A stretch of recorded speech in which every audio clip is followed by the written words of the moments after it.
मैं ऐसे फालतू फालतू लोगों की बात नहीं करना चाहता, लेकिन आज मैं ऐसे व्यक्ति की बात करना चाहता हूँ जो परमेश्वर के साथ बैठते थे, परमेश्वर के साथ उठते थे, परमेश्वर के साथ रहते थे, बड़े बड़े चमत्कार करते, जिनका चेहरा प्रकाश में था, जिन्होंने मूर्ति तोड़ दी, जिन्होंने कभी अभिचार नहीं किया, जिन्होंने कभी निंदा नहीं की। उनके हाल वैसे ही हो गए जिन लोगों ने सारे काम किए थे। ये मत समझना कि पुराना नियम था इसलिए ऐसा हुआ, नए नियम में वही बात परमेश्वर ने लिखी है। समझ लो, मूसा समुंदर तैरते तैरते तैरते तैरते उस पार चले गए और आखिर में जब किनारा है तभी डूब गए। प्रेज लॉर्ड, जय मसीह। मैं स्टैनली मैकवान, मेरे YouTube channel Hindi Gujarati Bible study में आपका स्वागत है। मेरे चैनल को आज अभी इसी वक्त आप सब्सक्राइब कर लीजिए और परमेश्वर ज्ञान में आप बढ़ते जाओ। मूसा परमेश्वर के बहुत बेहतरीन दास थे। परमेश्वर ने खुद मूसा के बारे में ऐसी गवाही दी कि मूसा जैसा भविष्यवक्ता आज तक पूरे इजराइल में पैदा नहीं हुआ। फिर परमेश्वर ने खुद गवाही दी कि मूसा जैसा नम्र इस धरती के ऊपर कोई भी नहीं है। इसका मतलब मूसा सबसे नम्र थे। मूसा ऐसे थे कि जिन्होंने 2 बार परमेश्वर को ऐसा समझाया कि परमेश्वर इन लोगों को ख़त्म मत करो और अपना क्रोध छोड़ दो। देखो, मूसा ने परमेश्वर को समझाया। मूसा के अंदर बहुत नम्रता थी। मूसा ने बड़े बड़े चमत्कार किए, लेकिन एक बार मूसा से एक गलती हो गई। और गलती ऐसी हो गई कि परमेश्वर ने ऐसा बोला था कि मूसा लाठी ले और चट्टान से पानी मांगना और चट्टान तुझे पानी देगा। लेकिन मूसा ने क्रोध में आकर उस चट्टान को 2 बार लाठी मार दी। और इस कारण परमेश्वर ने ऐसा बोला कि मूसा अब तो विश्राम के देश में इनको नहीं पहुंचाएगा। और विश्राम का देश अगर बोले तो विश्राम का देश मतलब स्वर्ग। क्या परमेश्वर ने मूसा को ऐसा बोल दिया कि मूसा अब तो स्वर्ग में नहीं जाएगा? क्या मूसा स्वर्ग में नहीं जा सकते? परमेश्वर ने मूसा को नबो नाम के एक पहाड़ के ऊपर बुलाया और बोले यहाँ से इजराइल को देख ले, लेकिन वहाँ तो तू नहीं जाएगा। नहीं जाने दिया। मूसा ने एक बार परमेश्वर से विनती की, परमेश्वर आप बहुत अच्छे हो, आप तो सामर्थी हो, आप तो बड़े बड़े काम करते हो, परमेश्वर मुझे उस पार लेकर जाओगे ना? और परमेश्वर ने फिर क्रोध से बोल दिया, मैंने एक बार तुझे बोल दिया ना, इस बार में दूसरी बार बात मत करना। तो परमेश्वर ने उसको मना कर दिया। उसको बोला इस नबो पहाड़ के ऊपर मैं सब कुछ तुझे दिखाऊंगा, लेकिन जाएगा तो तू नहीं। तो ऐसे मूसा जैसे अच्छे व्यक्ति, नम्र व्यक्ति, जिसके जैसा भविष्यवक्ता आज तक कोई पैदा नहीं हुआ, क्या वो नरक में गया? क्या ऐसा हो सकता है? क्योंकि बाइबल में एक वचन ऐसा लिखा है कि जो धर्मी लोग हैं वो बड़ी मुश्किल से स्वर्ग जा सकते हैं, उनका बड़ी मुश्किल से उद्धार होता है। तो फिर पापी लोगों का क्या ठिकाना? तो क्या मूसा सही में नरक में गए? मूसा के जीवन के पीछे क्या राज है, वो जानने के लिए मेरे साथ लगातार इस वीडियो में अंत तक बने रहो। और अगर मूसा नहीं गए तो क्या आप जा सकते हो?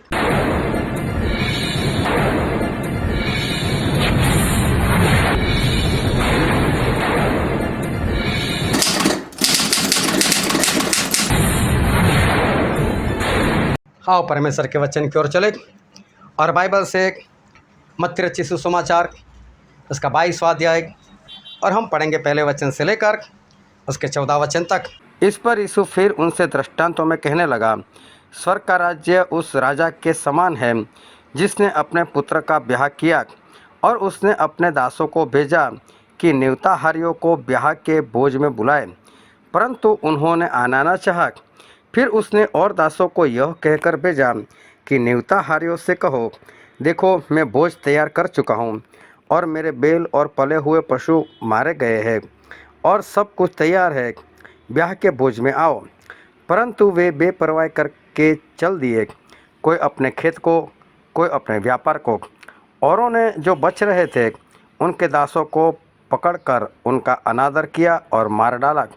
राजा क्रोधित हुआ और अपनी सेना भेजकर उन हथियारों को नाश किया और उनके नगर को फूंक दिया। तब उसने अपने दासों से कहा, ब्याह का भोज तो तैयार है, परंतु न्योताहारी योग्य नहीं थे, इसलिए चौराहों में जाओ और जितने लोग तुम्हें मिलें सबको ब्याह के भोज में बुला लाओ। सो उन दासों ने सड़कों पर जाकर क्या बुरे क्या भले जितने मिले सबको इकट्ठा किया और ब्याह का घर जीवनहारों से भर गया। जब राजा जीवनहारों को देखने को भीतर आया तो उसने वहाँ एक मनुष्य को देखा जो ब्याह का वस्त्र नहीं पहने था। उसने उससे पूछा, हे मित्र, तो ब्याह का वस्त्र पहने बिना यहाँ क्यों आ गया? उसका मुंह बंद हो गया। तब राजा ने सेवकों से कहा, इसके हाथ पांव बांधकर उसे बाहर अंधियारे में डाल दो। वहाँ रोना और दांत पीसना होगा, क्योंकि बुलाए गए तो बहुत है, परंतु चुने हुए थोड़े हैं। परमेश्वर पिता का वचन हमारे लिए बहुत ही आशीषित है और परमेश्वर पिता का वचन सच्चा है। और बाइबल में लिखा है, यदि तू सच्चाई को जानेगा तो सच्चाई तुझे आज़ाद करेगी। बहुत ध्यान से परमेश्वर के वचन को सुनना, समझना, ग्रहण करना।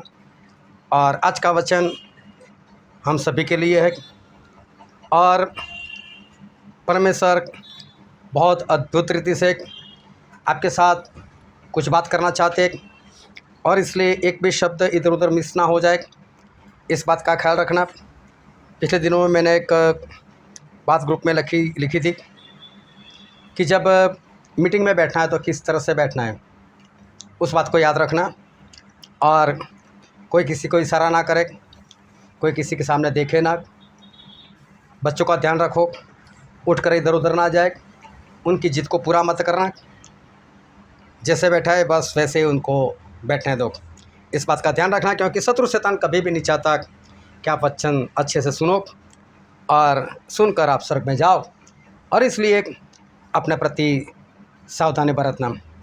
परमेश्वर के एक दास थे मूसा, और मूसा बहुत अद्भुत परमेश्वर के दास हो गए। मूसा ने जो चमत्कार किए वो चमत्कार ऐसे थे कि आज तक मूसा जैसे चमत्कार करने वाला कोई पैदा नहीं हुआ। मूसा ने समुद्र को 2 हिस्सों में बांट दिया। यरदन नदी को लोगों ने बांटा है, लेकिन मूसा से पहले या मूसा के बाद कभी भी किसी ने समुद्र को 2 हिस्सों में नहीं बांटा। आज तक कभी किसी ने मूसा के सिवा किसी ने पानी का लहू नहीं बनाया, लेकिन मूसा ने पूरे देश का पानी, कोई ग्लास नहीं, कोई बाल्टी नहीं, लेकिन पूरे देश का पानी, मिस्र देश का पानी, और भी उस ज़माने में जो महासत्ता थी उस देश का पानी लहू बना दिया था। मूसा ने टिड्डियों को बुलाया और टिड्डियाँ आकर पूरे मिस्र देश में जो फसल थी वो खा गई, लोगों को फोड़े निकले, पशु वगैरह सब मर गए। और मूसा के वक्त पूरे मिस्र देश के अंदर जितने भी पहिलौठे थे वो सारे के सारे मर गए। लेकिन ये सारी विपत्तियाँ, ये सारी बवाएँ मसीह के लोग, परमेश्वर के लोग, इज़राइल के लोग उसी मिस्र देश में जहाँ पर रहते थे वहाँ पर ये बवाएँ नहीं आई थी। और ये सब कुछ मूसा से परमेश्वर करवा रहे थे। मूसा अद्भुत थे, परमेश्वर ने कबूल भी किया कि मूसा जैसे चमत्कार आज तक किसी ने नहीं किया। खुद परमेश्वर ने ऐसा कबूल किया है कि मूसा में नम्रता बहुत थी। देखो इतने सारे चमत्कार और कितनी आत्माओं को बाहर निकाल कर लेकर आए मिस्र देश से, लाखों में गिनती, फिर भी मूसा के अंदर कोई घमंड नहीं,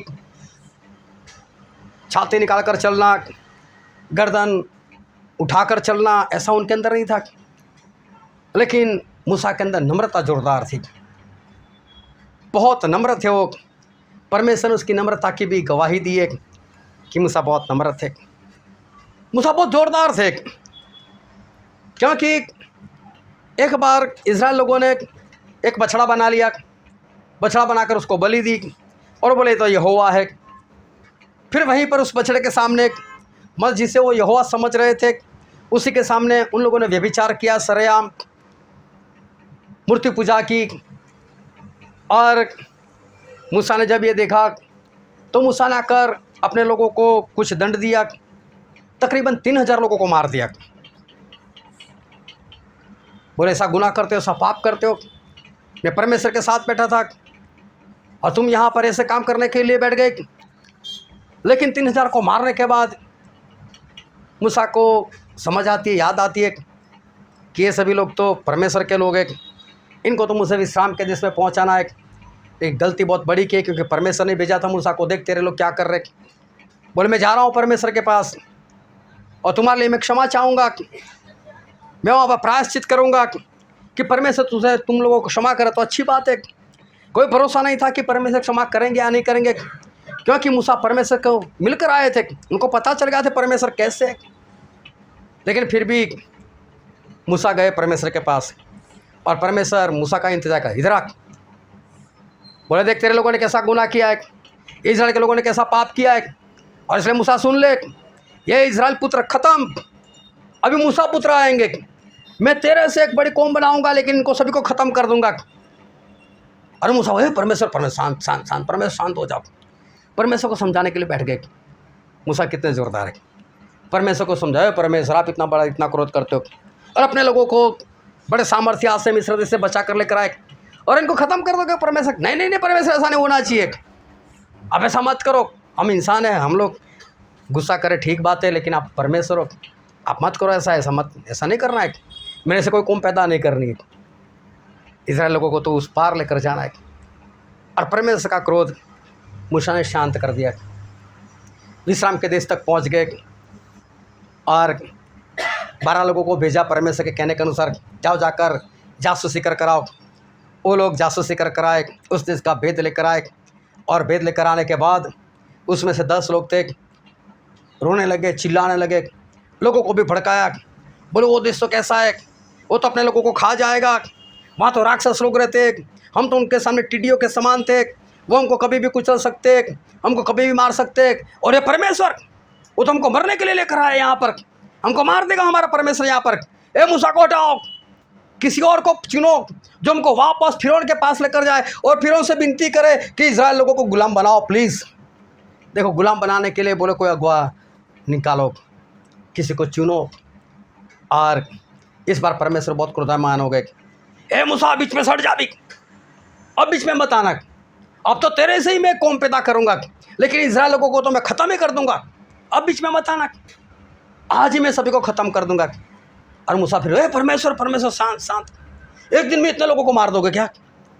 अगर आप एक दिन में मार दोगे तो मालूम है सभी लोगों को, पूरी दुनिया जानती है कि आपने सामर्थ्य हाथों से आपने बड़े चमत्कार करते हुए इन लोगों को मिस्र देश से निकाला है, और इसी जगह पर कनान में बसाने के लिए आप लेकर आए इन लोगों को।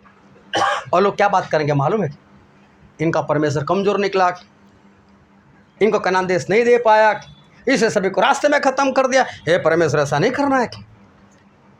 परमेश्वर बोलते चल ठीक है, लेकिन फिर भी मैं इनको मारूंगा सही, अभी 40 साल में ख़त्म करूंगा, चाहे आज नहीं, लेकिन मूसा ये तो होकर ही रहेगा। लेकिन परमेश्वर को मूसा ने एक बार फिर समझाया, परमेश्वर मेरे से कोई कौम पैदा नहीं करनी, इजराइल के लोग ही चाहिए। ऐसे थे मूसा, बहुत सामर्थ्य। और फिर मूसा वहाँ परमेश्वर से बातें करते करते परमेश्वर को बोलने लगे, ओ परमेश्वर मुझे आपका दर्शन चाहिए, मैं आपको देखना चाहता हूँ। परमेश्वर मूसा मुझे देखकर कोई जिंदा नहीं रह सकता, कोई बात नहीं, मर जाऊँ तो मर जाऊँ, मुझे चाहिए, मुझे तो आपको देखना ही है बस। मूसा ने जिद पकड़ी, परमेश्वर मैं आपको देखना चाहता हूँ। बोले ठीक है चल, मेरे पास एक पहाड़ पर एक जगह है, और वहाँ पर पहाड़ थोड़ा सा फटा हुआ है, वहाँ पर मैं तुझे रखूँगा, मेरा हाथ में वहाँ पर रखूँगा ताकि तू ढका रहे, फिर मैं वहाँ से निकलूँगा, और फिर मैं जब आगे चला जाऊँगा तब मैं मेरा हाथ वहाँ से हटा लूँगा, और तब तू मुझे देख पाएगा, लेकिन पीछे से सिर्फ मेरी पीठ, क्योंकि मेरा चेहरा देखकर मूसा कोई भी जिंदा नहीं रह सकता। मूसा परमेश्वर से डर कर नहीं बात करते थे, बिंदा सामने सामने एक मित्र एक दूसरे मित्र के साथ बातें करता है ना, इस तरह से मूसा परमेश्वर से बातचीत करते रहते थे। अभी परमेश्वर ने वैसा ही किया, आज तक किसी ने इस शरीर की आंखों से परमेश्वर के उस स्वरूप को नहीं देखा जो सही में है, वो है सिर्फ मूसा की, चाहे पीछे से, लेकिन पीठ देख ली उन्होंने। लेकिन जो मूसा ने ये काम किया, मूसा ने जो परमेश्वर को देखा, परमेश्वर के अंदर से जो रोशनी आई वो मूसा के चेहरे पर आ गई। अभी मूसा के अंदर से किरणें निकलने लगी, मूसा का चेहरा प्रकाशित हो गया। मूसा को नहीं मालूम कैसा मेरे साथ कुछ हुआ है कि मेरे चेहरे से कुछ प्रकाश निकल रहा है, लेकिन उनके चेहरे से प्रकाश निकलने लग गया। मूसा जब इज़राइल लोगों के साथ रहते थे तो अपना चेहरा किसी को नहीं दिखाते थे, वो बुर्खा पहन कर रखते थे, और जब मिलाप वाले तंबू में परमेश्वर से मिलने जाते थे तब उनको मालूम है ये तो प्रकाश का बाप है, वहाँ पर ये घुमट या बुर्खा निकाल देते थे। लेकिन लोग डरते थे मूसा से। इतना प्रकाश मूसा के चेहरे से निकलता था। ऐसे अद्भुत मूसा थे, और इसलिए मूसा जैसा कोई भी भविष्यवक्ता आज तक पैदा नहीं हुआ। लेकिन ऐसे मूसा से एक बार गलती हो गई, और एक बार इज़राइल के लोगों ने पानी मांगा। पानी था नहीं, पानी नहीं था, तो सभी लोग मूसा के विरोध में आए। मूसा ने उससे पहले पानी निकाल कर दिया था इनको, लेकिन हर बार ये लोग कभी मूसा से शांति से बात नहीं करते। ए मूसा, हमको प्यासा मरने के लिए लेकर आए, बस ऐसे ही बातें किया करते थे। इस बार मूसा भी क्रोध में थे। मांगा तो परमेश्वर से, लेकिन परमेश्वर ने बोला कि मूसा अपनी लाठी ले हाथ में, और मंडली को इकट्ठा कर उस चट्टान के सामने, और चट्टान के सामने इकट्ठा कर तू मूसा तू उस चट्टान से पानी मांगना, और पानी बहुत आएगा, तुम लोग पानी पीना। मूसा ने परमेश्वर के कहने के अनुसार लाठी ली, मंडली वालों को बोला चलो उस चट्टान के सामने आ जाओ। चट्टान के सामने सभी लोग खड़े हो गए, लेकिन मूसा बहुत क्रोध में थे। मूसा क्रोध में थे, तो क्रोध में उन्होंने बोल दिया कि हे दंगा करने वाले लोग, क्या तुम्हारे लिए हम पानी निकालें? ऐसा नहीं बोल रहे कि परमेश्वर पानी देते, हम पानी निकाले क्या? और फिर लाठी उठाई, 2 बार उस चट्टान को मार दी, और पानी बहुत निकला, बहुत पानी निकला, लोगों ने पिया। लेकिन उस वक्त परमेश्वर आए, और परमेश्वर ने आकर जो बात की हम बाइबल में पढ़ना चाहेंगे। गिनती का पुस्तक उसका अध्याय 20 और वचन 12। परंतु मूसा और हारून से यहोवा ने कहा, तुमने जो मुझ पर विश्वास नहीं किया, तुमने जो मुझ पर विश्वास नहीं किया। बहुत ध्यान से समझना, क्या बोला मूसा को परमेश्वर ने? जो पूरे इज़राइल प्रजा को बाहर निकाल कर आए थे, उस मूसा को जिन्होंने बड़े बड़े चमत्कार किए थे, उस मूसा को परमेश्वर ने क्या बोला? जिस मूसा के चेहरे से रोशनी बाहर आती थी, उस मूसा को परमेश्वर क्या बोल रहे? हे मूसा, मुझ पर विश्वास नहीं किया। समझ में आ रही बात? क्या मूसा ने बिना विश्वास लाठी मार दी क्या? क्या उसके विश्वास के कारण पानी नहीं निकला? विश्वास है क्या? मूसा को परमेश्वर ने बोला, ए मूसा, तूने मुझ पर विश्वास नहीं किया। और फिर आगे क्या लिखा है? और मुझे इज़राइलियों की दृष्टि में पवित्र नहीं ठहराया, इसलिए तुम इस मंडली को उस देश में पहुंचाने न पाओगे जिसे मैंने उन्हें दिया है। परमेश्वर ने बोला, मूसा, पहली बात तो मुझ पर विश्वास नहीं किया, और दूसरी बात तुम लोगों ने मुझे इस मंडली के सामने पवित्र नहीं ठहराया। क्या मूसा परमेश्वर को पवित्र नहीं मानते थे? क्या मूसा लोगों को बोलते नहीं थे कि हमारे परमेश्वर बहुत पवित्र है? यहाँ पर ऐसी कौन सी घटना हो गई, ऐसी कौन सी बात हो गई जिसके कारण परमेश्वर ऐसा बोल रहे कि मूसा, तूने मुझे पवित्र नहीं ठहराया? बात थी, बात ऐसी थी, लोगों को पानी चाहिए था। परमेश्वर ने बोला पानी मांगना, पानी मिलेगा, और मूसा को सिर्फ मांगना था। देखो, परमेश्वर ने मुझे ऐसा बोला है कि तू पानी मांग और मैं तुझे पानी दूंगा। लोगों को ये बात बतानी थी, लेकिन मूसा ने ऐसा बोला, मैं पानी निकालूं? हम पानी निकाले क्या तुम्हारे लिए, दंगा करने वाले लोग? क्या हम पानी निकाले? तो लोगों के दिल में क्या है कि पानी कौन निकालता है? मूसा निकालता है। लाठी उठाई, चट्टान को 2 बार ठोक दी, पानी बहुत निकला। और लोगों को कैसा लगा, यार मूसा कितना सामर्थ्य है, लाठी मारता है और पानी निकल आता है, वो भी चट्टान से। परमेश्वर का नाम ही कहीं पर नहीं आया, और इसलिए परमेश्वर ने बोला, तूने मुझे पवित्र नहीं ठहराया, मुझ पर विश्वास नहीं किया, लाठी नहीं मारी थी। मैंने मांगने को बोला था तो मांग कर ही मिलता, लाठी क्यों मारी? पहली बार बोला था इसलिए, मतलब तूने विश्वास नहीं किया। दूसरी बात, तू बोलता है कि मैं निकालूं, हम निकाले, मतलब मुझे पवित्र नहीं ठहराया। ये दोनों कारण के कारण अब मूसा सुन ले, तू और हारून इस इज़राइल प्रजा को विश्राम के देश में नहीं लेकर जाओगे। देखो, एक मूसा जिनको परमेश्वर ने एक आशीष दी थी, एक आज्ञा दी थी एक ऐसी बात बताई थी कि मूसा इन लोगों को निकालकर तो विश्राम के देश में ले जा। मतलब मूसा का विश्राम में देश में जाना 100% तय था। मूसा पहुंचने ही वाले थे, लेकिन रास्ते में एक घटना ऐसी हो गई कि परमेश्वर ने बोला मूसा तू नहीं लेकर जा सकता, भी तुम लोग इन लोगों को नहीं पहुंचाओगे।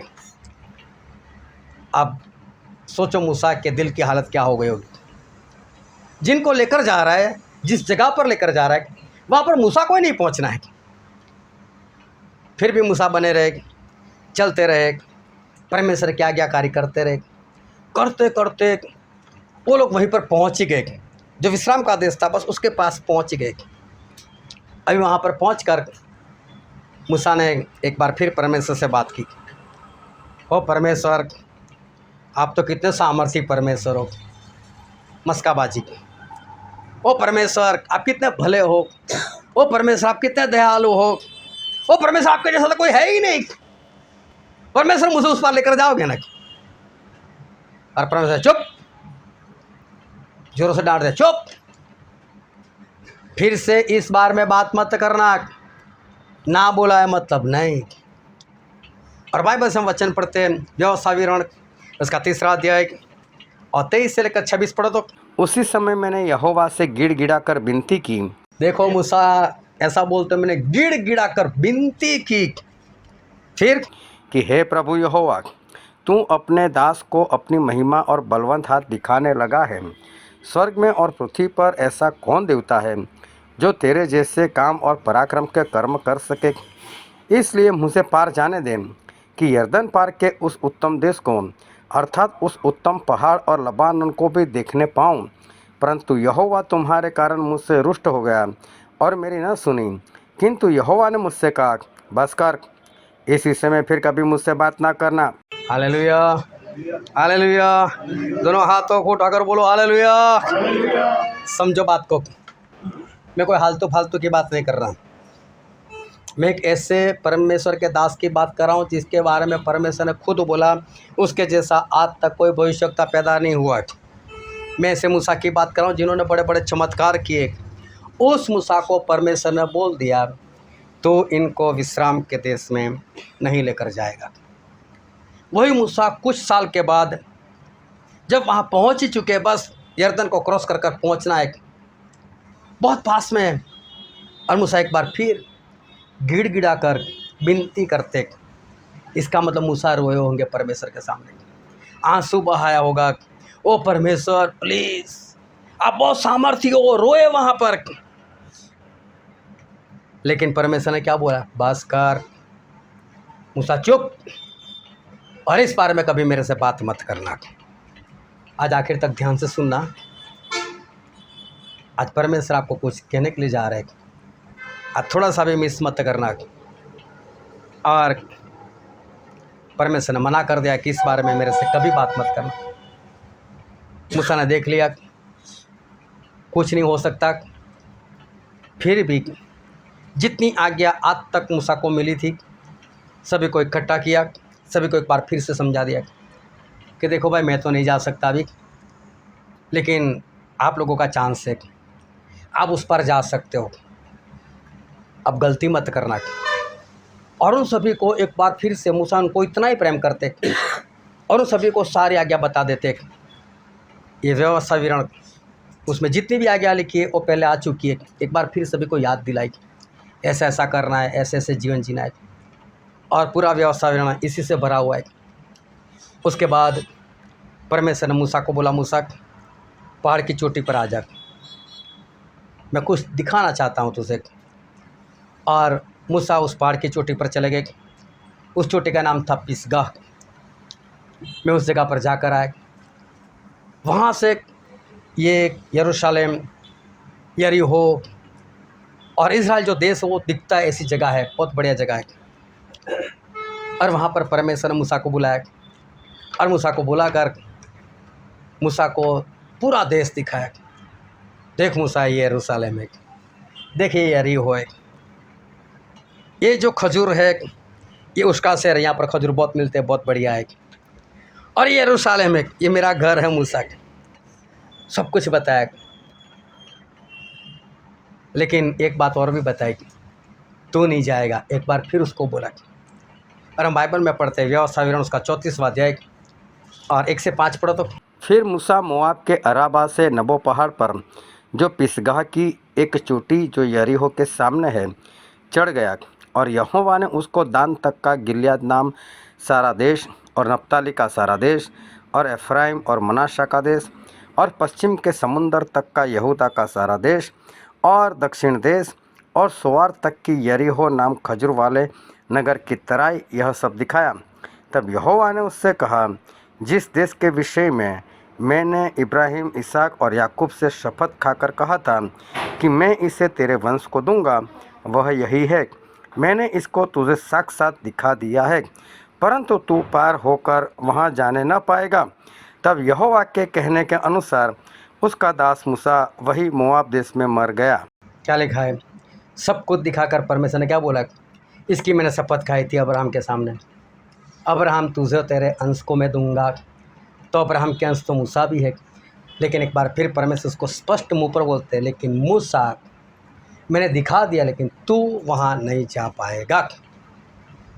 सोचो मूसा के दिल की हालत कैसी होगी। 40 साल की मेहनत थी मूसा की, 40 साल, और अभी मूसा वहाँ पर नहीं जा पा रहे। परमेश्वर कठोर दिखते हैं कि मूसा को जाने नहीं देते। मूसा ने रो रो कर प्रार्थना की, गिड़गिड़ा कर विनती की, परमेश्वर जाने दो। बोले इस बारे में बात मत करना। ये पुराना नियम और नया नियम। पुराना नियम जो है उसको बाइबल में परछाई बोला है, और नया जो नियम है उसको प्रभु यीशु की देह बोला है। आप अपनी परछाई का फ़ोटो खींचो, किसी को दिखाओ, उसको नहीं समझ आएगा कौन है। आपका खुद का फ़ोटो परछाई के साथ खींचो, फिर किसी को पूछे परछाई किसकी, तो पता चल जाएगा। पुराने नियम की बातें जिस तरह से समझनी चाहिए वो कोई नहीं समझ पाया, लेकिन पुराने नियम की सारी बातें प्रभु यीशु ने आकर बताई। आज बहुत सारे सेवक लोग ऐसा प्रचार करते हैं कि परमेश्वर ने पुराना नियम निकाल दिया, परमेश्वर ने पुराना नियम निकाल दिया। लेकिन आप मत्ती उसका 4वां अध्याय उसमें पढ़ना, वहाँ पर प्रभु यीशु ने ऐसा बोला कि पुराने नियम से, मतलब नियम शास्त्र से एक बिंदु भी कम हो जाए, उससे तो भला है कि धरती और आकाश टल जाए। मतलब पुराने नियम से भी एक बिंदु तक कम नहीं होगा, लेकिन आकाश और धरती टल जाएगी। बोले मत समझो कि पुराने नियम को मैं दूर करने के लिए आया, लेकिन मैं उसको 100% पूरा करने के लिए आया। और पुराना नियम क्या कहना चाहता है और प्रभु यीशु ने आकर सिखाया। इसलिए प्रभु यीशु नए नियम है, उस नए नियम को शरीर बोला गया प्रभु यीशु का, और पुराने नियम को परछाई बोली गई। और एक वचन पढ़कर हम इसको समझ लेते हैं। कुलुस्सी उसका 2वां अध्याय और 14 से लेकर 17 वचन पढ़ो तो। और विधियों का वह लेख जो हमारे विरोध में था और हमें हानिकर था, मिटा डाला, और उसको क्रूस पर किलों से जड़कर सामने से हटा दिया है। और उसने राज्यों और अधिकारों को तोड़कर क्रूस पर उन पर विजय पाकर उनको जाहिर रीति से खुल्लम खुल्ला कर दिया। इसलिए खाने पीने या पर्व या नए चांद या सबतों के विषय में कोई तुम्हें दोषी ना ठहराए, क्योंकि वे सब होने वाली बातों की परछाई है, पर देह मसीह की है। यहाँ पर लिखा है ना, ये सारी बातें जो विधिया पुराने नियम की बातें वो परछाई थी, लेकिन देह किसकी है? प्रभु यीशु की। जब देह आई तब पता चला पुराना नियम क्या कहना चाहते। अभी मिस्र देश की जो गुलामी थी वो क्या कहना चाहती? मिस्र देश की गुलामी मतलब हमारा जन्म। जब हम जन्म लेते इस धरती के ऊपर, कोई पवित्र आत्मा से भरकर नहीं पैदा होता। हम पवित्र आत्मा से भरकर नहीं पैदा होते। परमेश्वर ने क्या बोला था कि अब ज़मीन तेरे लिए कांटे और ऊँट कटारी उगाएगी। वो ज़मीन हम है। आप देखना, कोई भी स्त्री कितनी भी अच्छी हो, कितनी भी भली हो, उसके बच्चे को देख लेना, 6 महीने का हो, 8 महीने का हो, क्या उसमें ईर्ष्या नहीं होती? क्या उसमें जीत नहीं होती?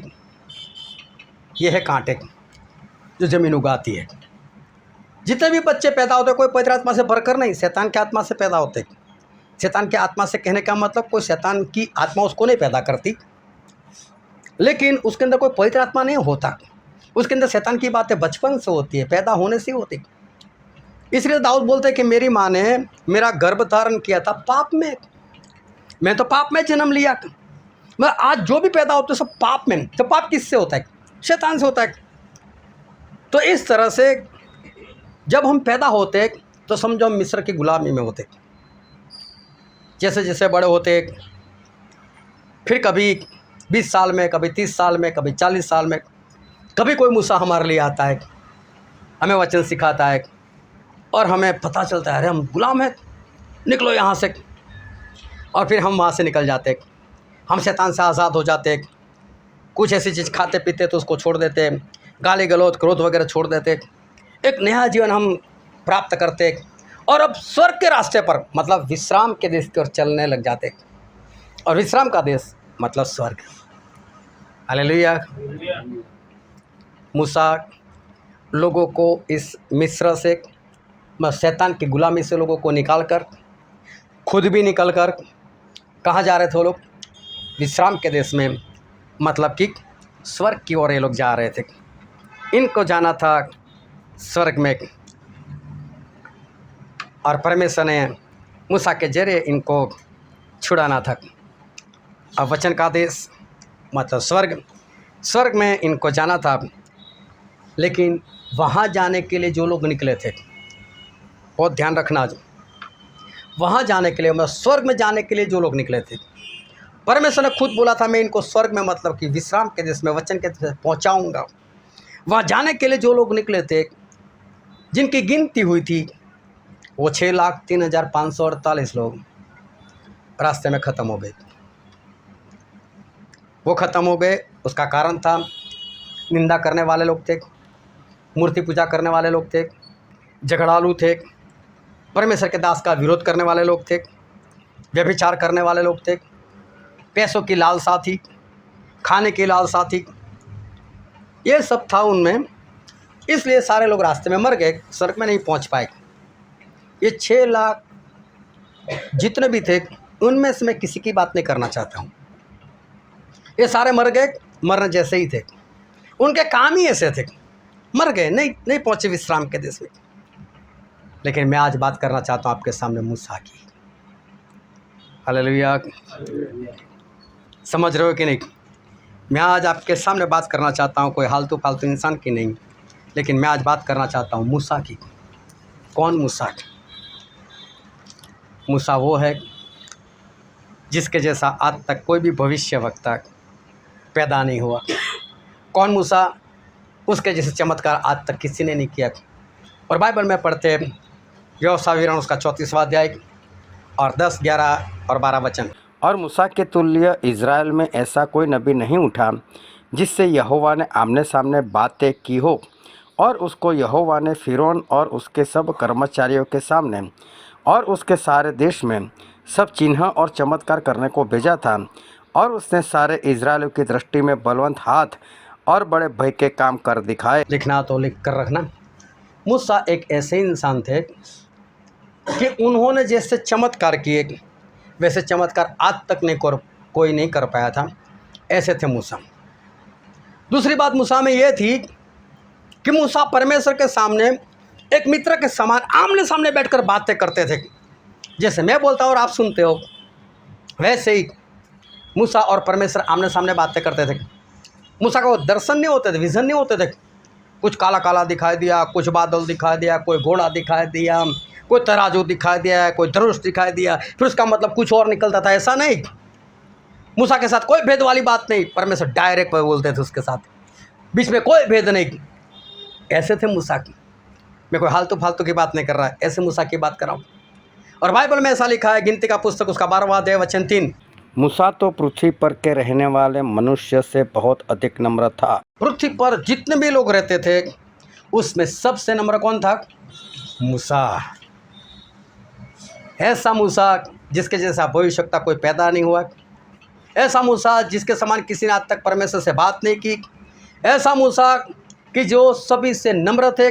ऐसा मूसा जैसे उनके जैसे चमत्कार आज तक किसी ने नहीं किया। ऐसा मूसा जो परमेश्वर को समझाते थे और परमेश्वर समझ जाते थे, ऐसा मूसा जिन्होंने परमेश्वर को देखा। और बाइबल में पढ़ते हैं निर्गमन का पुस्तक उसका 33वां अध्याय और 21, 22 और 23 वचन। फिर यहोवा ने कहा, सुन, मेरे पास एक स्थान है, तू उस चट्टान पर खड़ा हो, और जब तक मेरा तेज तेरे सामने होके चलता रहे तब तक मैं तुझे चट्टान के दरार में रखूँगा, और जब तक मैं तेरे सामने होकर न निकल जाऊँ तब तक अपने हाथ से तुझे ढांपे रहूँगा। फिर मैं अपना हाथ उठा लूँगा, तब तू मेरी पीठ का तो दर्शन कर पाएगा, परंतु मेरे मुख का दर्शन नहीं कर पाएगा। परमेश्वर ने मूसा को अपनी पीठ दिखाई दी। मूसा वो थे कि जिनको परमेश्वर ने अपनी पीठ दिखाई थी और जिन्होंने परमेश्वर को देखा अपनी इस शरीर वाली आँखों से। मूसा ने परमेश्वर को चाहे पीछे से, लेकिन मूसा ने परमेश्वर को देखा। मैं उस मूसा की बात कर रहा हूँ, वो मूसा स्वर्ग में मतलब कि विश्राम के देश में नहीं पहुँच पाए। फिर निर्गमन के पुस्तक में लिखा है उसका 34वां अध्याय और उसका 29 और 30 वचन। जब मूसा साक्षी की दोनों तख्तियाँ हाथ में लिए हुए सिनाई पर्वत से उतरा आता था, तब यहोवा के साथ बातें करने के कारण उसके चेहरे से प्रकाश निकल रहा था, परंतु वह यह नहीं जानता था कि उसके चेहरे से प्रकाश निकल रहा है। जब हारून और सब इज़राइलियों ने मूसा को देखा कि उसके चेहरे से प्रकाश निकलता है, तब वे उसके पास जाने से डर गए। बाइबल में लिखा है मूसा के चेहरे से प्रकाश निकलता था। ऐसे मूसा जिसके समान आज तक कोई पैदा नहीं हुआ, ऐसे मूसा उनको परमेश्वर ने मना कर दिया, तू स्वर्ग नहीं जा सकता, तू वचन के देश में विश्राम के देश में नहीं जा सकता। मैं वो फालतू लोगों की बात नहीं कर रहा जिन लोगों ने रास्ते में लड़ाई किया, झगड़ा किया, लालसा की, ऐसे लोगों की मैं बात नहीं करना चाहता। मैं पवित्र व्यक्ति की बात करना चाहता हूँ जो बहुत बढ़िया था।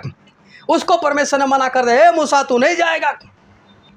कुछ वक्त के बाद मूसा गिड़गिड़ा कर रो रो कर परमेश्वर से विनती करते, परमेश्वर मैंने क्या नहीं किया, ओ परमेश्वर मुझे जाने दो, परमेश्वर मुझे जाने दो। और परमेश्वर ने बोला बस कर, चुप हो जा, इस बार में मेरे से बात मत करना। परमेश्वर ने मूसा को बोला, मूसा ऊपर आ, देखे सारा देश, मैंने वचन दिया था अब्राहम को उसके अंश को दूंगा, तू भी उसके अंश है, लेकिन तू नहीं जाएगा। सोचो कैसा व्यक्ति था, उसको परमेश्वर सामने से बार बार बोल रहे तू नहीं जाएगा, तू नहीं जाएगा। दूर से दिखाया देश, लेकिन बोले नहीं दूंगा तुझे, तू वहाँ पर नहीं जाएगा।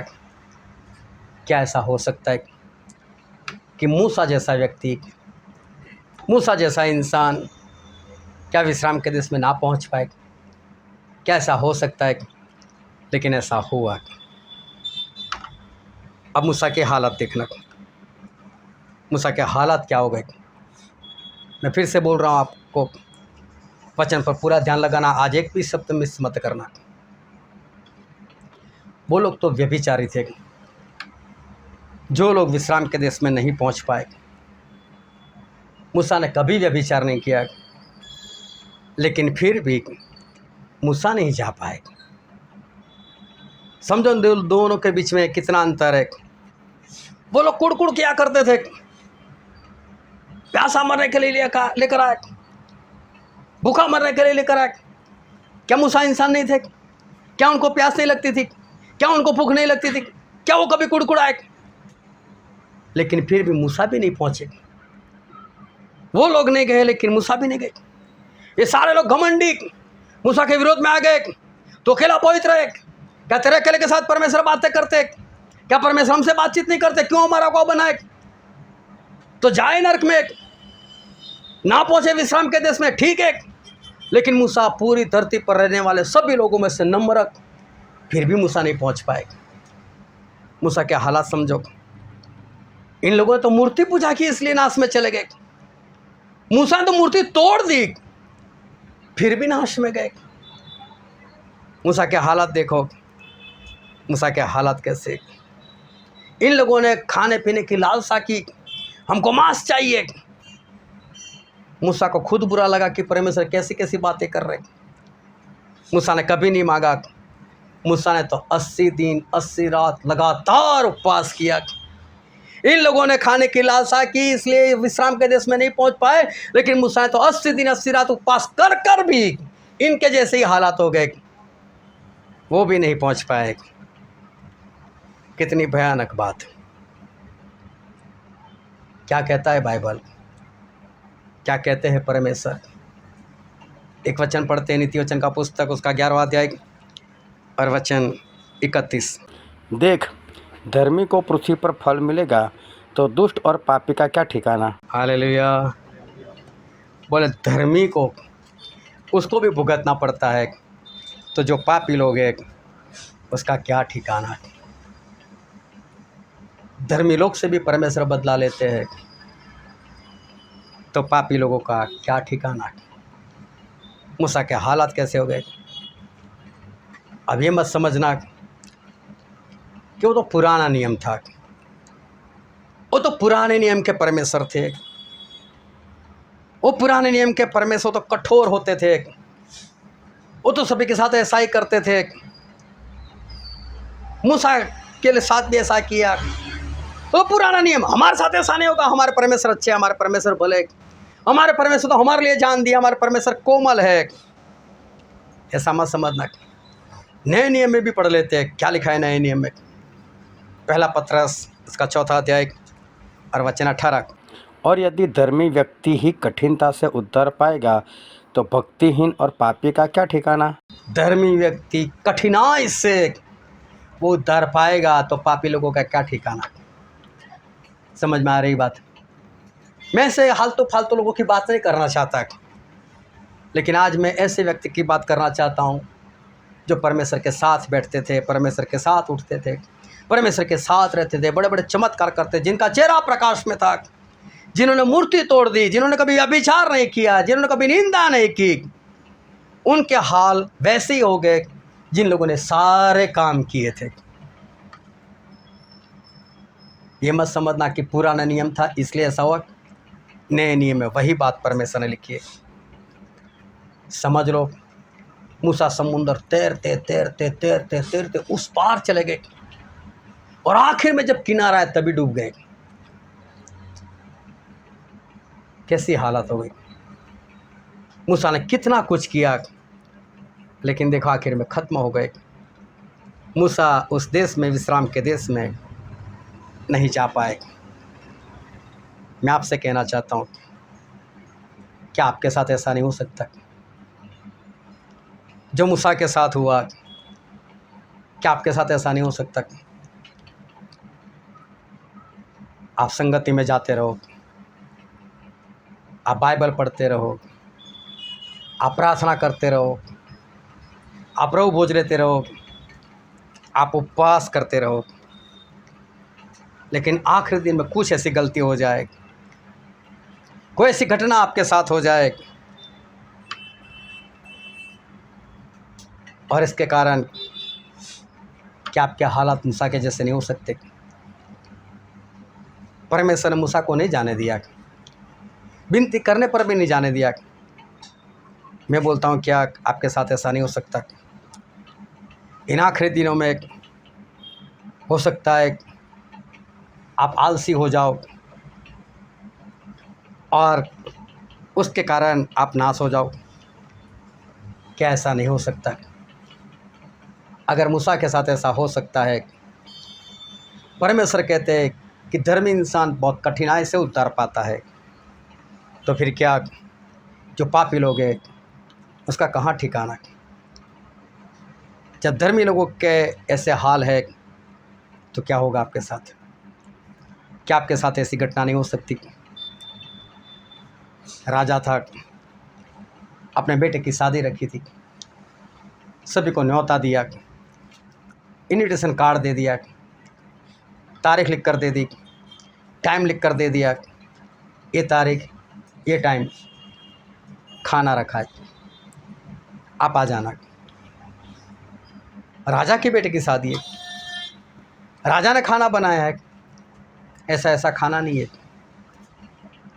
ज़ोरदार खाना बनाया हुआ है, सबसे भारी डिश रखी हुई है, लोगों को इन्विटेशन दिया है, ये बाइबल कभी पढ़कर देखना। ये बाइबल इन्विटेशन कार्ड है हमारे लिए। प्रभु उसने कितनी बार बताया कि मेरे आने के वक्त ऐसा होगा, मेरे आने के वक्त ऐसा होगा, मेरे आने के वक्त ऐसा होगा। प्रभु उसको कैसा कहते हैं, मैं उस दरवाजे पर खटखटाता हूँ, जो कोई अंदर से खोलेगा मैं उसके साथ बैठकर खाना खाऊंगा। ये राजा का खाना हमारे लिए, उनके बेटे की शादी का खाना हमारे लिए। ये बाइबल कुछ और नहीं, ये इन्विटेशन कार्ड है हमारे लिए। इसमें सब कुछ लिखा है, कब क्या हो सकता है, कब कैसा होगा, सब कुछ बाइबल में लिखा हुआ है। पौलुस कहते हैं कि आप लोग अंधेरे में नहीं हो कि उस दिन के बारे में आपको ना पता चले। दुनिया अंधेरे में रह सकती है, विश्वासी नहीं रह सकता। मूसा के जैसे लोग अंधेरे में नहीं रह सकते, जिनके साथ परमेश्वर बातें करते हैं, जो बाइबल ज़्यादा पढ़ते हैं, जो दावा करते हैं परमेश्वर ने मेरे साथ बात की, परमेश्वर आज मुझे ये वचन बताया, परमेश्वर ने मेरे से सपने में ये बात की, परमेश्वर ने मुझे ये विज़न दिखाया, मैं इनको मूसा के समान मानता हूँ, मूसा से कम नहीं है। जैसी बड़ी बड़ी बातें करते हैं, जिनके पास ये इन्विटेशन कार्ड पहुँच चुका है, जिनको पता चल चुका है कि प्रभु यीशु का आना कब हो सकता है, कितना पास में कितना दूर है, सब कुछ जिसको पता चल गया इन्विटेशन कार्ड की वजह से। दिन भी आ गया, राजा ने नौकरों को भेजा, जाओ जाकर उन लोगों को बुला कर लेकर आओ। सभी ने बहाना बताया, कोई व्यापार पर चला गया, कोई खेत में चला गया। वो लोग वापस आए, राजा जी कोई नहीं आ रहा है। बोले से धोखेबाज है, कोई बात नहीं, ख़त्म कर दो उनको, सेना बेचकर उनको तो ख़त्म कर दिया। ये शादी तो है, खाना तो है, बनाया हुआ है, लेकर आओ सभी लोगों को, जाओ जैसे मिले वैसे लोगों को लेकर आओ। और बहुत सारे लोग आए, राजा उनको देखने के लिए निकले, और राजा की निगाह में दूर से वही इंसान आ गया जिसने शादी वाले कपड़े नहीं पहने थे। राजा उसके पास गए, उसके कंधे पर ऐसे हाथ रखा, ए मित्र, बड़े प्रेम से पूछते, ए मित्र, शादी के कपड़े मैंने पहुंचाए थे तुझे, नहीं पहने तूने, शादी के कपड़े नहीं पहने। उसे नजरें झुका ली, उसके मुंह से एक शब्द नहीं निकल रहा है क्योंकि वो दोषी था, उसे शादी का कपड़ा नहीं पहना था। जब कुछ नहीं बोला, राजा को आया क्रोध।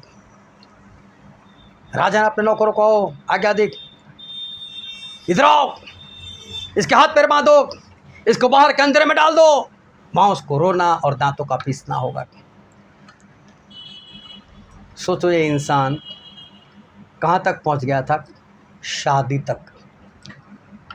इसका मतलब क्लेश काल को पार कर कर पहुँच गया था, शादी तक पहुँच गया था। बस डिश लेनी थी, भोज खाना था, और राजा की एंट्री, ए निकल, ए मूसा ऊपर आ, देख ये देने वाला था लेकिन अब नहीं दूंगा तुझे। पूरी डिश मालूम है क्या क्या खाना था, कितनी बढ़िया डिश थी, देख ये सब खाना रखा था, तेरे लिए भी रखा था, कपड़े नहीं पहने, निकाल। आखिरी दिन क्या हुआ मूसा के साथ? मैं बोलता हूँ क्या ऐसा आपके साथ नहीं हो सकता? क्या आज आप जिस तरह से जीवन जीना चाहे आखिरी दिनों में, क्या लुत की पत्नी याद नहीं आ रही? क्या नाना शफीरा याद नहीं आ रहे? उनके जीवन में क्या था वो समझ में नहीं आ रहा है। आज वही बात मेरे अंदर है तो क्या नहीं पता चल रही? परमेश्वर बोलते लुत की पत्नी को याद रखो, लेकिन लोग याद इसलिए रख रहे हैं मुझे भी उसके पास जाना है। और परमेश्वर इसलिए नहीं बोल रहे, परमेश्वर तो ये कहने के लिए जा रहे हैं कि वो नाश हो गई आखिरी दिनों में, अभी भी सोना, अभी भी चांदी, अभी भी लोभ, अभी भी लालच, अभी भी मेरा, अरे भागना है, भाग, निकल, बच, वहां पर तेरा उद्धार है। लेकिन इसको तो अपना घर चाहिए, ये नहीं छूट रहा है, अपना सोना नहीं छूट रहा है, भागना नहीं हो रहा है। जब देख रहे कि जब मेरा पति नहीं रहा, मेरी बच्चियां मेरी नहीं रही, वो सभी मुझे छोड़कर भाग रहे थे, तो मैं क्यों ना भागूं? लेकिन सोना, चांदी, पैसा कितना भयानक, कितना भयानक। उसको परमेश्वर ने मरने के लिए नहीं भगाया था, लेकिन वो मर गई। इस्राएल लोगों को परमेश्वर ने मरने के लिए नहीं निकाला था, मर गए। परमेश्वर ने मूसा को इसलिए आज्ञा नहीं दी थी कि मूसा भी रास्ते में खत्म हो जाए, लेकिन मूसा जैसा दास भी खत्म हो गया रास्ते में। चाहे लोगों की वजह से क्रोध आए, चाहे जो भी हुआ, क्या परमेश्वर ने ऐसा बोला कि लोगों के कारण तूने क्रोध किया तो मैं तुझे छोड़ दूंगा? मूसा भी उस विश्राम के देश में नहीं पहुंच पाए। उन 5 मूर्ख स्त्री को याद करो, उन 5 कंवारियों को याद करो जो किसी के साथ भ्रष्ट नहीं हुई थी, जो कंवारी थी, जो पवित्र थी, जिनकी मशालें जल रही थी, जिन्होंने शादी का जोड़ा पहना हुआ था। ये तो उस व्यक्ति से भी आगे है। उन लोगों ने तो शादी का जोड़ा नहीं पहना था, इससे तो पहना हुआ था। ये लगातार सुबह शाम रात तैयार रहती थी। दूल्हा आ गया, याद रखो, दूल्हा आ गया। दूल्हे के मित्र ने आवाज लगाई, दूल्हा आ चुका है। ये सुन रही है, मेरा पति, मेरा परमेश्वर आ गया, बस अब उसके साथ जाना है। लेकिन मालूम है, जब वहां पर पहुंची, आखिरी दिन, दरवाजा बंद। आज तक परमेश्वर खटखटा रहे थे, खोल खोल खोल। आज ये लोग खटखटा रहे और परमेश्वर बोल रहे नहीं, बात खत्म। उस वक्त तूने नहीं खोला था, आज मैं नहीं खोलूंगा। कैसे थे मूसा? कैसा था वो इंसान जो आखिरी दिन उसके हाथ में डिश आने वाली थी, तभी उसको डिश खाने को नहीं मिली। बस अंदर घुसना ही था, तभी अचानक से दरवाजा बंद हो गया। विनोद भाई को विजन हुआ था कि जब पवित्र आत्मा की प्रार्थना चल रही थी, दरवाजा बंद हो रहा था, सिर्फ इतना खुला था कि हल्की सी रोशनी आ रही थी। मैंने बताया बस इतना ही वक्त बाकी, इतना दरवाजा बंद होना बाकी, बस। मालूम नहीं कौन समझ पा रहा है, कौन नहीं। एक बार नहीं, 5-5 बार अलग अलग तरीके से 21-11 देखा। लोग मजाक कर रहे उसकी। 21-11 दिखता है तो कुछ तो सोचो। आज भी 21 तारीख है, हो सकता है आज कुछ हो जाए, हो सकता है 21-11 को कुछ हो जाए। क्यों पता नहीं चलता आपको? क्यों आपको समझ में नहीं आती विजन? क्योंकि पवित्र आत्मा की कमी है। नहीं पता चल रहा है आपको? पवित्र आत्मा आएंगे, सब कुछ सिखाएंगे, लेकिन एक कमी के कारण नहीं समझ में आता। दरवाज़ा बंद होने के लिए जा रहा है, बात ख़त्म है। इन 5 लोगों के लिए दरवाज़ा बंद हो गया। एक सिक्के वाला आखिरी दिन तक तैयार था। उसको ऐसा है ना, सिक्का तो मेरे पास है ना, संभाल कर रखा है ना, अच्छे से रखा है ना, मैं स्वर्ग में, मैं स्वर्ग में। मना कर दिया कि तेरा आत्मा लेकर मैं क्या करूँ? तेरे आत्मा के साथ कोई और आत्मा लेकर आया तू। आपका आत्मा कोई कीमती नहीं, याद रखना। अगर आप एक दूसरा आत्मा जीतते हैं तो ही आपका आत्मा कीमती है, क्योंकि आप दूसरे को कीमती नहीं समझते, इसलिए आप किसी को बचाने के लिए नहीं जा रहे। आप बैठे रहो क्योंकि आपको दूसरे की आत्मा आपको फालतू लगती है, कौन जाए किसको बताए, और इसलिए आप बैठे रहो। तो समझ लो आपकी आत्मा ऐसी फालतू मानी जाएगी। बोले इसको बाहर के अंधेरे में डालो, फेंको इसको। आखिरी दिन उसके साथ ऐसा हो गया। मैं बोलता हूँ मूसा की गलती क्या हुई थी? मूसा से गलती बस एक चट्टान को 2 बार लाठी मार दी। कौन सी बड़ी बात हो गई? क्या परमेश्वर माफ़ नहीं कर सकते? माफ़ कर दिया होता तो कितने बड़े बड़े काम मूसा ने कर दिए थे। एक छोटी सी गलती क्या ना छोड़ देते परमेश्वर? हाँ चलो बेटा कोई बात नहीं, तेरे से गलती हो गई, तूने तो 2 बार मुझे समझाया। मूसा तू तो बहुत बढ़िया है। ओ मूसा तू तो धरती के ऊपर जितने भी रहने वाले सभी से नम्र है।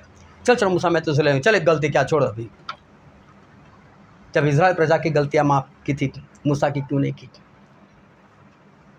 लेकिन परमेश्वर ने उसको नहीं लेकर गए। और पहले कुरिन्थियों में लिखा है उसका 10वां अध्याय और वचन 4, और सबने एक ही आत्मिक जल पिया, क्योंकि वे उस आत्मिक चट्टान से पीते थे जो उनके साथ साथ चलता था, और वह चट्टान मसीह था। Hallelujah, hallelujah. एक बार फिर अपने हाथों को उठाकर बोलो हालेलुया। क्या बोल रहे परमेश्वर? कि इन सभी लोगों ने, पूरे इज़राइल लोगों ने आत्मिक पानी पिया। आत्मिक पानी, ध्यान से समझना। उन्होंने उस चट्टान का पानी पिया जो चट्टान उनके साथ साथ रहती थी। और वो चट्टान कौन था? क्या लिखा है? मसीह। वो चट्टान कौन था? मसीह। मूसा ने किसको 2 बार लाठी मारी? हालेलुया। समझ में आ रही बात? परमेश्वर को लाठी मारो और परमेश्वर बोले आ जा स्वर्ग में। तुम्हारे सारे काम यहाँ पर फेल, तुम्हारे सारे काम वहाँ पर फेल हो जाएंगे। कितना भी काम किया होगा फेल, प्रभु को मारा, बात खत्म। मैं बोलता हूँ कहीं आप ये तो नहीं कर रहे, प्रभु को मार तो नहीं रहे कभी? क्योंकि इब्रानी में ऐसा लिखा है, इब्रानी उसका 6वां अध्याय और वचन 4, 5 और 6। क्योंकि जिन्होंने एक बार ज्योति पाई है, जो स्वर्गीय वरदान का स्वाद चख चुके हैं और पवित्र आत्मा के भागी हो गए हैं और परमेश्वर के उत्तम वचन का और आने वाले युग की सामर्थ्यों का स्वाद चख चुके हैं, यदि वे भटक जाएं तो उन्हें मन फिराव के लिए फिर नया बनाना अनहोना है, क्योंकि वे परमेश्वर के पुत्र को अपने लिए फिर क्रूस पर चढ़ाते हैं और प्रकट में उनका ठट्ठा करते हैं। इस बात को ध्यान से समझो। जिन जिन लोगों ने नया जन्म पाया, जिन जिन लोगों ने परमेश्वर के वचन का अनुभव किया, परमेश्वर के चमत्कार का अनुभव किया, जितने लोग पवित्र आत्मा के सहभागी हुए, आप में ज़्यादातर सभी लोग यही है। सभी लोगों ने चमत्कार का अनुभव किया है, सभी लोग पवित्र आत्मा के सहभागी हो चुके हैं, सभी लोगों ने परमेश्वर के वचन का जो सामर्थ्य है वो सामर्थ्य का अनुभव किया है। और परमेश्वर बोलते हैं अगर उसके बाद, इतना हो जाने के बाद, इसके बाद अगर गलती करता है तो मूसा की तरह 2 लाठी नहीं मारता हो। लेकिन जिस तरह से उन अविश्वासी लोगों ने यीशु मसीह का ठट्ठा किया था, यीशु मसीह के दोनों हाथों में पैरों में किले मार दिए थे, प्रभु से के सर के ऊपर कांटों का ताज पहना दिया था, उस छाती के अंदर जिन्होंने उस भाला मार दिया था, वैसे है ये लोग। मूसा तो अच्छे थे, सिर्फ लाठी मारी थी, लेकिन ये सारा काम पवित्र आत्मा का सहभागी होने के बाद, परमेश्वर के वचन को जानने के बाद अगर आप जानबूझकर गलती करते हो ना, तो आप परमेश्वर को मारने वालों में से हो। आप उनको कांटों का ताज पहनाते हो, आप उनको जामुनी कलर का कुर्ता पहनाते हो, आप उनके हाथों में एक लाठी देते हो जो राजा के हाथ में होती है, और फिर आप घुटने टिका कर बोलते हो परमेश्वर हालेलुया हालेलुया, आप तो हमारे राजा हो। क्या परमेश्वर को पता नहीं चलता मेरा ठट्ठा कर रहे? घर में तो लड़ाई झगड़ा कर रहे और मीटिंग में हाथ उठाकर हालेलुया बोलता है। क्या परमेश्वर नहीं जानते ये मुझे मार रहा है? क्या परमेश्वर नहीं जानते ये मेरा ठट्ठा कर रहा है? क्या परमेश्वर नहीं जानते मेरी मश्करी कर रहा है? मुझे कांटों का ताज पहना रहा है, मुझे खिल्ला मार रहा है। अच्छे थे वो यहूदी लोग, अविश्वासी लोग जिन्होंने एक बार प्रभु को मारा, और अफसोस ऐसे विश्वासी लोगों के ऊपर जो दिन में मालूम नहीं कितनी बार प्रभु को क्रूस पर मार देते हैं। क्या मीटिंग में जाने से, क्या प्रभु भोज लेने से, क्या उपवास करने से, क्या बाइबल पढ़ने से, क्या प्रार्थना करने से पहुंच जाओगे क्या स्वर्ग में? नहीं जाओगे ऐसे। मैं आलतू फालतू लोगों की बात नहीं कर रहा, मैं मूसा की बात कर रहा हूँ। मूसा को नहीं पहुंचने दिया परमेश्वर ने। आप किस खेत की मूली? जब दिखाई दे रहा है कि अंतिम वक्त है, जब दिखाई दे रहा है कि ऐसी सब घटनाएं हो रही है, तब भी आपके जीवन में निंदा, तब भी आप लोगों की गलतियों को ढूंढ ढूंढ कर निकालते हो। क्या करोगे दूसरों की गलती देखकर? उसकी गलती निकाल कर क्या करोगे? क्या साबित करोगे? कभी भी देखना पूरा बाइबल पढ़कर, परमेश्वर ने कभी किसी से नहीं पूछा उससे कौन सी गलती की। परमेश्वर आपको अपनी गलती बताएंगे, आप अपनी ढूंढो ना। लोग जो करता है करे, खुद को देखो ना। इसलिए मैंने एक बार वो गिनती वाला लिखकर मैंने भेजा था, 5 गुना 1 5, 5 गुना 2 10 और 5 गुना 9। मैंने एक कम कर दिया था। एक भी व्यक्ति ऐसा नहीं था जिसने मेरी तारीफ की, हाँ अंकुर भाई ने की थी। उन्होंने बोला पूरा सच। वो जान गए कि रसूल लिख रहा है, प्रेरित लिख रहा है, कुछ तो सोच समझ कर लिख रहा है, लेकिन सभी की निगाह कहाँ पर? 5 गुना 9 गलत है। 90% सच्चाई नहीं नजर आती। मक्खी को देखना, आपका सर कितना भी अच्छा हो, लेकिन एक छोटा घाव है ना, वही ढूंढ निकालेगी, वहीं पर बैठेगी। क्यों ऐसे काम करते हो मक्खी जैसे? घाव को भरना सीखो ना, अच्छी बात ढूंढना सीखो ना लोगों के अंदर। हाँ भाई साहब, तेरे अंदर ये बात बहुत अच्छी है, मुझे तेरे अंदर से सीखना मिला। या तो कुछ गलती मिल गई, खुश हूँ, मैंने तो गलती ढूंढ निकाली किसी की। कोई फायदा नहीं, कोई फायदा नहीं। परमेश्वर बोलते हैं कि जिसने एक बार परमेश्वर को जान लिया, पवित्र आत्मा के सहभागी हो गए, वचनों को जान लिया, और उसके बाद अगर वो गलती करता है जानबूझकर, वो मेरा ठट्ठा करता है, मुझे क्रूस पर मार देता है। पूरी ज़िंदगी दौड़ दौड़ कर आखिर में नर्क में मत चले जाना। इसलिए मैं कहता हूँ आपको, इतनी मेहनत करने के बाद, मीटिंग में आने के बाद, उपवास करने के बाद, प्रार्थना करने के बाद नाश मत हो जाना, बस मत हो जाना ख़त्म। कल परसों की बात मत करो। आपके पास कल नहीं है, कल किसी का आता नहीं है। आज आपके पास जो कुछ करना है आज करो। पिछले संडे आपको मालूम हो या ना मालूम हो, आज एक बार फिर मैं बता देता हूँ। लेकिन मैंने एक बात बताई थी कि जितने भी गलत रीति से प्रभु भोज लेते हैं, उनके ऊपर बहुत जल्द दंड आने वाला है। और जो इस दंड के दर से नहीं लेता, वो तो उससे पहले भी मरेगा। और इसलिए मैं कहता हूँ, ये कोई मेरी ओर से मैं नहीं बोलता, लेकिन इस बात को याद रखना, मुझे किसी के दफन में नहीं जाना। बच जाओ बस। इतना दौड़ने के बाद आखिर में ख़त्म मत हो जाओ, क्योंकि अंतिम वक्त है अभी तक। और अंतिम वक्त के भी हम अंतिम चरण पर पहुंच चुके हैं। हम उस खाई के किनारे आ चुके हैं कि एक हल्का सा धक्का और गए काम से। इससे अच्छा है पलट जाओ वहाँ से और स्वर्ग राज्य के वारिस बन जाओ। मूसा को याद करो, मूसा नहीं पहुँच पाएगा। धर्मी लोगों का छुटकारा बड़ी कठिनाई से होता है, तो पापी लोगों का कहाँ ठिकाना। वो परमेश्वर नए नियम के हो या पुराने नियम के, एक ही है परमेश्वर, एक ही हमारा जज है। बच जाओ बस। हालेलुया। आओ सभी अपने आंखों को बंद करें, अपने मस्तकों को प्रभु से आगे झुकाए। मेरे प्रियो, ये वक्त है कि हम अपने आप को जांचें। ये वक्त है कि हम अपने आप को परखें। ये वक्त है कि हम अपने आत्मा की परीक्षा खुद करें। हम किसी को ना देखें, लेकिन हम खुद को देखें कि आज मेरा जीवन कैसा है, आज मैं कैसा जीवन जी रहा हूँ। अपने आप को जांचो, अपने आप को परखो कि क्या आज प्रभु यीशु आ जाए तो क्या जिस वचन के देश में जाने के लिए मैं बाहर निकला हूँ, क्या मैं सही में वहाँ पर पहुँच पाऊँगा या मैं नहीं पहुँच पाऊँगा। अपने आप को जांचो कि आज मैं किस परिस्थिति में हूँ। वो 6,03,548 लोग रास्ते में ख़त्म हो गए। उनका तो जीवन ही ऐसा था, उनको तो ख़त्म होना ही होना था, उनकी कोई परवाह नहीं। लेकिन मैं बोलता हूँ, क्या मूसा के जैसे लोग भी नाश हो जाए? एक ऐसी गलती और सब खत्म हो जाए।